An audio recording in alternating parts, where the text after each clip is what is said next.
अगर आप भी नाश्ते में बच्चों को इस तरह की मज़ेदार सी रेसिपी बनाकर देंगे तो आप यकीन करें, बच्चे हों या बड़े, बाज़ार का रास्ता तो भूल ही जाएँगे और हर दफ़ा इसे ही बनवाना और खाना पसंद करेंगे। तो चलें जी, अपनी ज़बरदस्त इस रेसिपी को बनाना शुरू करते हैं।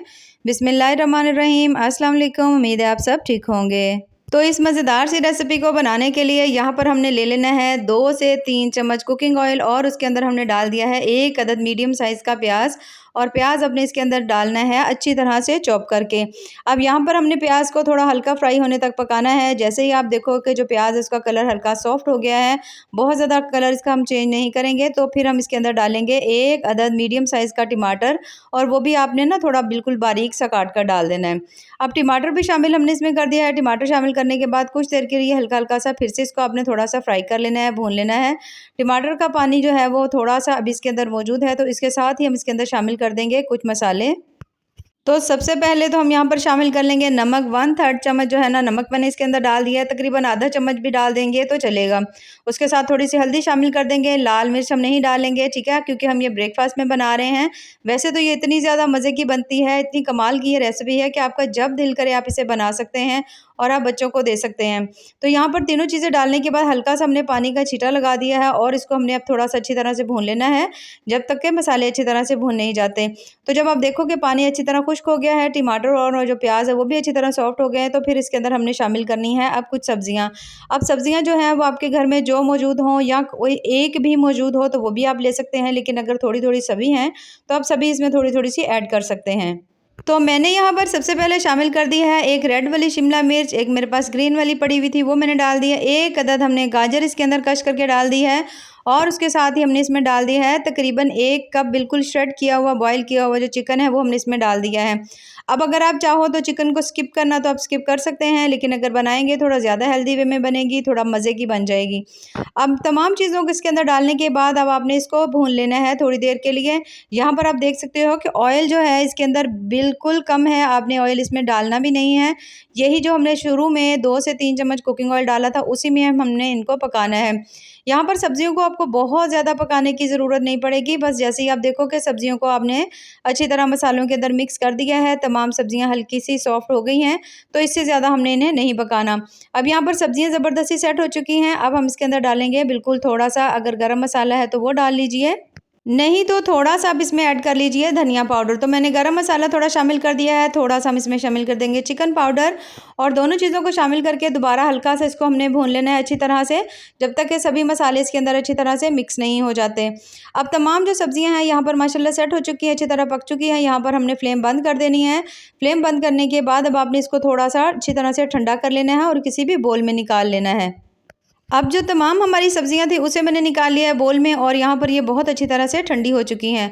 अब अगली चीज़ जो हमने इसके अंदर शामिल करनी है ना वो है आलू। आलू जो है यहाँ पर मैंने ले लिए थे 2 अदद, ठीक है, मीडियम साइज़ के। अगर बहुत ज़्यादा छोटे आलू हों तो आप 3 भी ले सकते हैं। उनको आपने अच्छी तरह से ना पहले तो आपने बॉयल कर लेना है। बॉयल करने के बाद आपने उनको ग्रेट कर लेना है। कोशिश करिएगा कि मैश ना करिएगा, मैश करेंगे तो ये बहुत ज़्यादा अजीब से हो जाते हैं। अगर हो सके तो आप इसको कश कर लीजिएगा कश की मदद से। अब जब आपने यहाँ पर आलू जब बॉयल करने हैं तो आपने एक चीज़ का बहुत अच्छी तरह ध्यान रखना है। आलू बॉयल करने के बाद आपने उसको ड्राई कर लेना है, यानी पंखे के नीचे रख के थोड़ा खुश्क कर लीजिएगा। उसके बाद आलू छीलकर आप उसे कश कर लीजिएगा।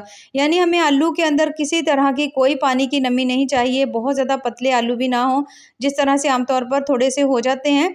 तो अगर आप इसे थोड़ी सी हवा दे देंगे तो अच्छी तरह से ये सेट हो जाएंगे। अब आलू जो थे वो तमाम हमने इसके अंदर कर दिए हैं मिक्स। आलू अच्छी तरह से इसके अंदर मिक्स करने के बाद अब हम थोड़ा-सा इसके अंदर डाल देंगे धनिया और उसके साथ ही हम इसमें डाल देंगे थोड़े से ब्रेड क्रम्स।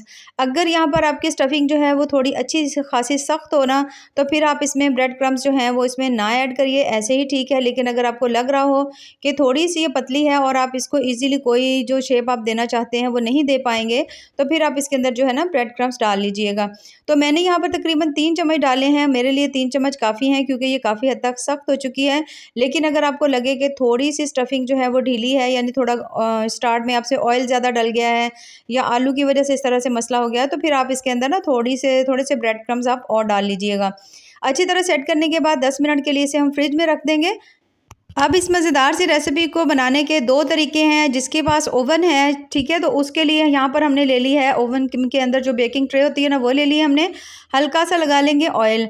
अब यहाँ पर जो हमने आलू रखे हुए थे थोड़ी देर के लिए फ्रिज में ठंडे होने के लिए, वो लेंगे और हल्का सा हाथ के ऊपर ऑयल लगा लेंगे कि ये हाथों को नहीं चिपके।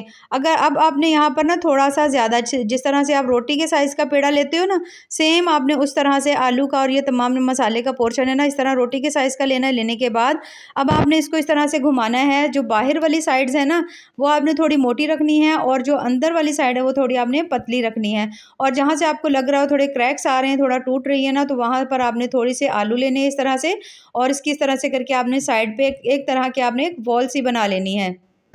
अब इस तरह हाथों की मदद से आपने थोड़ा रफली सा बना लेना है। इस तरह जब आप ट्रे में रखेंगे तो फिर आपने इसकी साइड्स को दोबारा सेट कर लेना है और इस तरह फिंगर की मदद से आपने इसको नीचे वाली जो है साइड है उसको थोड़ा पतला कर लेंगे, ताकि जब हम इसके अंदर अंडे शामिल करें तो इजीली जो अंडे हैं ना वो इसके अंदर रहें, बाहर की तरफ नहीं आए। अब यहाँ पर हमने इसे ज़बरदस्त सा सेट कर लिया है। सेम इसी तरह से हम थोड़ा बड़े साइज़ में ये जो है ना स्टफिंग, इसका हम गोल सा पेड़ा बना लेंगे और इसी तरह से सेम आपने इसकी जो साइड्स हैं उसको थोड़ा ऊंचा रख के सेंटर वाली जो साइड है उसे आपने पतला रख लेना है और तमाम जो है ना आपने इसी तरह से एक कटोरी की शेप आपने सभी को दे लेनी है। तो यहाँ पर जो सभी हैं उन्हें हमने बना करके रख लिया। 3 अदद मैंने बनाए हैं, बाकी हम बनाएंगे पैन में और यहाँ पर हम इसमें शामिल करेंगे अंडे। अच्छा, यहाँ पर अगर ये जो होल है ये आपसे छोटा हो जाए तो फिर आपने इसके अंदर जो अंडा है ना वो आपने इसकी थोड़ी सी सफ़ेदी बचा लीजिएगा, जिस तरह मैंने थोड़ी सी सफ़ेदी बचा ली है। और जर्दी और अंडा जो है ना तकरीबन हाफ मैंने इसके अंदर शामिल कर दिया है, क्योंकि हमने इसके ऊपर एक और चीज़ भी डालनी है। लेकिन अगर आपने उसे मिक्स करना हो, ना डालना हो, जैसे मैं इसके ऊपर डालूंगी अब चीज़, अगर आपने चीज़ नहीं डालनी हो तो फिर आप कंप्लीट जो अंडा है ना वो पूरा इसके ऊपर डाल लीजिएगा। अब थोड़ा सा नमक डाल देंगे, बिल्कुल हल्की सी काली मिर्च डाल देंगे और उसके साथ में इसके ऊपर डालने लगी हूँ चीज़। चीज़ डालने से इसकी जो टेस्ट और मज़ा है ना वो बहुत ज़्यादा आपको कमाल का मिलेगा, बहुत ज़्यादा आपको ज़बरदस्त सा मिलेगा और इसका टेस्ट इतना ज़बरदस्त होगा कि आप यकीन करें इसे खाने के बाद बच्चे बाज़ार से जो पिज़्ज़ा बर्गर खाते हैं ना उसका फरमाइश करना ना आपसे भूल जाएंगे। तो यहाँ पर तमाम चीज़ हमने इसके ऊपर डाल देनी है। डालने के बाद अब आपने इसे रखना है ओवन में बेक होने के लिए, और बेक होने के लिए आपने कम से कम भी ना इसे ओवन को पहले प्री हीट कर लीजिएगा और उसके बाद आपने ना इसे 180 डिग्री पर ना 10 मिनट के लिए या 7 मिनट के लिए रख लीजिएगा, जब तक तमाम चीज़ें मेल्ट नहीं हो जाती। अब हमने यहाँ पर ले लिया है 1 अदद पैन। पैन के अंदर लगाएंगे ऑयल। अब जिसके पास ओवन नहीं है वो इस तरह से बना ले।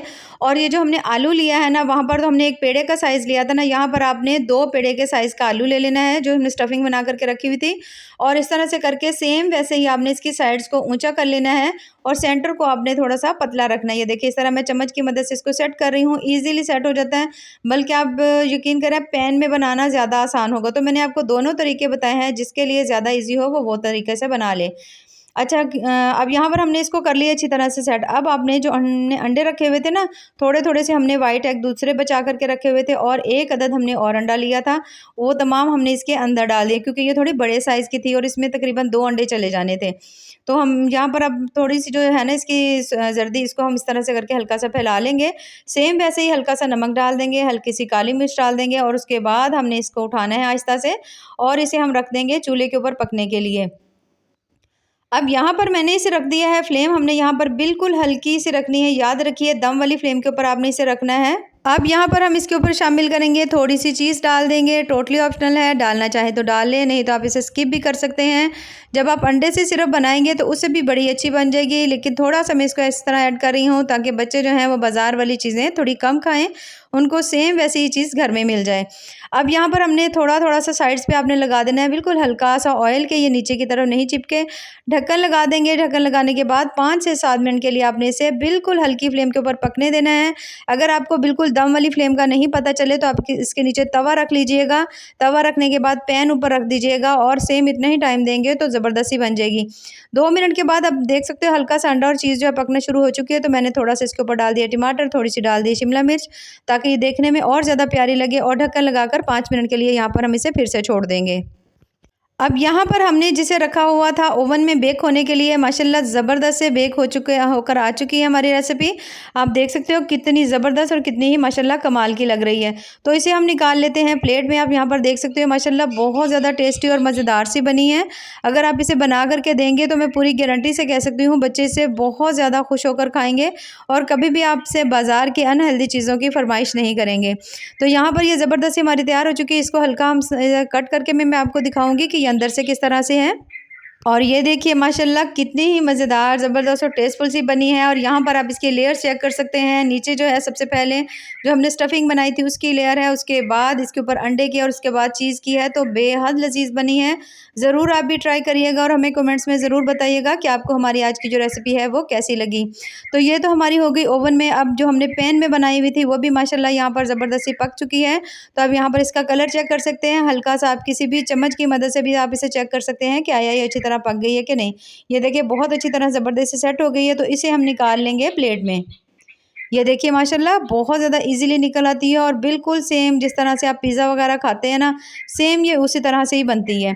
तो इसे भी मैं आपको कट करके दिखाऊँगी। ये देखिए माशाल्लाह कितनी सॉफ्ट मज़ेदार से ये भी बन कर के तैयार हो चुकी है।